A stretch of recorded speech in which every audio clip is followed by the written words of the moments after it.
Mga kabusing, welcome back to my vlog. So, for today's video nga mga kabusing, magkanta ngayon sa pagkamanalo ng ating pambato na si Tara Valencia bilang isang Miss Supranational third runner-up nga mga kabusing. So, before anything else, is nice ko muna kayong bati ng magandang umaga, tanghali, magandang gabi, at syempre dito sa bansang Bahrain is umaga na nga mga kabusing, and sawadikap, kapungkap mga kabusing, and syukran po. Ayan.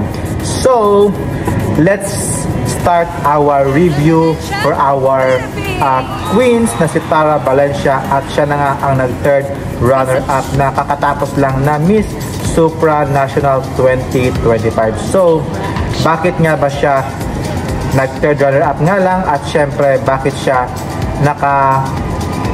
penetrate sa top 5 mga kabosing? So, yun ang ating pag-usapan mga kabosing. At syempre, let's start with sa pagpasok pa lang ni Tara Valencia sa Poland. Kita-kita mo talaga mga kabosing yung kanyang determination, yung kanyang blooming talaga pagpasok pa lang sa Poland sa kanyang first day. Kinakita mo talaga yung kanyang ganda ng kanyang aura, yung kanyang pinakita ba mga kabosing, at saka nag-glow talaga itong si Tara Valencia sa first day pa lang ng sa Miss Supranational doon sa Poland. At syempre sa daily activities mga kabosing, pinakita talaga ni Tara Valencia yung kanyang pagka-jolly, yung ini-enjoyan lang talaga ni Tara Valencia yung kanyang journey doon, at syempre may experience talaga ang buhay bilang isang Miss Supranational candidates, at syempre may enjoy doon yung sa Poland mga kabosing, kung gaano kaganda ang Poland, yung kanyang mga place doon. Syempre ganun naman talaga dapat mga kabosing, no? I-enjoy mo lang talaga ang journey mo doon bilang isang candidates, at huwag sayangin talaga ang oras na binigay sa iyo ng organization na may enjoy mo talaga, at huwag maging huwag maging doon sa mga candidate, maging friendly lang talaga. At nakitaan ko doon si Tara Valencia na friendly talaga sa mga co-candidates niya mga kabosing. When it comes sa kanilang pinapakita sa videos doon ni Tara Valencia, na sobra talagang friendly niya. Lahat ata kaibigan ni Tara, nakipag-tiktok siya doon, nakipag-usap, nakipag-interview, sa bawat interview. Hindi siya talaga nagiging maldito doon, nag-attitude. Ang bait talaga ni Tara Valencia. As age of 21 yata, 21 or 22 si Tara Valencia, or 20 years old. Kita mo talaga na batang-bata pa siya, pero sa kanyang pinakita mga kabusing, sobra talagang ganda talaga ng pinakita ni Tara Valencia. At syempre, nung ginanap naman yung kanilang what is this? Fashion about sa model, nakapasok naman si Tara Valencia sa top 10 mga kabosing ng pinagpipilian bilang isang top model of Supranational. At syempre sa Asia, top 2 siya mga kabosing. At syempre yung sa kanya namang panaktos mga kabosing, na sobra talagang ganda, at hindi ko talaga inaasahan yung kanyang national costume na Carabao, ang ating national animals ng Pilipinas. Siyempre, ang ganda ng kanyang execution, yung kanyang pinakita doon mga kabosing ni Tara Valencia, sobra talagang ganda. At siyempre, yung kanyang preliminary evaluation round mga kabosing, doon pa lang mga kabosing, nakitaan ko talaga na makakapasok talaga itong si Tara Valencia sa top 5. Sa swimsuit pa lang, todo bigay siya, at in-enjoy niya talaga yung kanyang stage. At syempre, nanalamon talaga siya sa entablado, yung kanyang swimsuit. Grabe, okay na okay sa akin. At syempre, paglabas din ng kanyang evening gown sa preliminary evaluation, grabe, napatulala talaga ako sa kanyang ganda ng details, yung kanyang suot na silver tsaka white, yung parang pa princess gown nga mga kabosing, at ang ganda at bumagay talaga kay Tara Valencia. So ayan, next naman yung coronation naman mga kabosing, kung bakit siya napasama sa top 24, top 12, top 5. So sa top 24 mga kabosing, alam naman natin talaga na makapasok ito sa top 24 si Tara Valencia. Sa from day 1 to up to day mga kabosing, I'm sure pasok na pasok talaga itong si Tara Valencia. Ang ganda ng kanyang face, sobrang jolly, napakabibo talaga mga kabosing. At syempre, yung kanyang introduction mga kabosing dito, Tara Valencia, Philippines, grabe ang ganda niya doon mga kabosing. Yung lakad niya, very commanding talaga mga kabosing, at syempre, very sophisticated niya mga kabosing, at kita mo talaga na palaban talaga itong si Tara Valencia sa kanyang introduction, at syempre yung sa kanya namang sa swimsuit, grabe mga kabosing, no? Tudubigay talaga itong si Tara Valencia.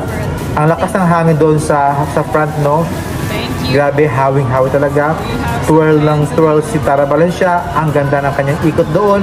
Yung kanyang pangmalakasan talaga na emote, post dito, post doon. Yung signature walk niya talaga na ikot, tsaka yung pag-post niya talaga sa harap. Ang ganda mga kabosing. Tapos sabay hawi ng hangin. Ang ganda. At syempre, nung tinawag naman siya sa top 12, grabe, I'm so happy mga kabosing. Alam ko talaga makapasok talaga si Tara Valencia. When it comes naman, knows na, alam naman natin talaga na sobrang ganda niya, na face card talaga, yung kanyang galawan talaga, ang ganda. Wala akong masabi sa kanyang performance sa swimsuit round, kaya pasok siya sa top 12. Ayan. Pero mga kabosing naman, yung kanyang parang interview naman mga kabosing, kung paano niya talaga i-handle yung sagot doon para may impress yung judge at syempre yung mga tao doon sa stage. So alam naman natin talaga mga kabosing na hindi naman talaga masyadong kumabog talaga sa Q&A si alam naman natin mga kabosing na hindi naman talaga masyadong plakado yung English ni Tara Valencia, pero natawid niya talaga ng maayos yung kanyang sagutan mga kabosing, at kaya na-impress naman talaga yung judges sa kanya, kaya nakapasok siya sa top 5. So ayan, only Asia na nakapasok sa top 12 going to top 5 mga kabosing. Si Philippines lang talaga ang kaisa-isang nakapasok sa top 12 mga kabosing. Yung the rest, lahat Americas tsaka Europe na mga kabosing. So, nung sa top 5 mga kabosing, grabe mga kabosing, ang ganda din talaga nila. Nag-band na ngayon si Tara Valencia kasi from the swimsuit round sa kanyang isa na yon, yung nakatalo yung hook niya tapos nakabagsak, yun talaga. At least sa final looks niya mga kabosing, binan talaga yung kanyang hair para makita ang kagandahan ni Tara Valencia mga kabosing. Yung kanyang gown talaga, ang ganda din mga kabosing, kaya naka third runner up nga itong si Tara Valencia. So akala ko nga mga kabosing si Tara Valencia magiging second or first runner up nga mga kabosing. Hindi na ako mag-expect na magiging winners kasi andyan na si Brazil, si Germany, tsaka si Curaçao at si Puerto Rico nga mga kabosing. Kaya kumapit lang tayo mga kabosing sa panayon. At least naka-third runner-up naman si Tara Valencia. Binigay naman talaga ang best ni Tara Valencia, yung kanyang lahat ng buong makakaya, yung kanyang performance niya mga kabosing, para lang may panalo tayo. So ngayon, panalo tayo ngayon sa puso ng Pilipino at syempre as a third runner-up na mga kabosing. At ngayon, nakapasok tayo sa top 5 mga kabosing. So, grabe, congratulations kay Tara Valencia. Binigay mo talaga ang 100% mo talaga para maki-enter mo talaga sa top 5. So, congratulations Tara, at syempre, maraming salamat mga kabosing sa inyong pagsubaybay sa aking YouTube channel. At syempre, mamaya naman mga kabosing, ang finals nga ng Mr. Supranational. At syempre, kay Kenneth Vincent Cabungcal, congratulations in advance, at syempre sana may uwi mo ang kauna-unahang Mr. Supranational 2025. So, see you mamaya, at syempre God bless po mga kabosing. Thank you for watching and have a nice day po.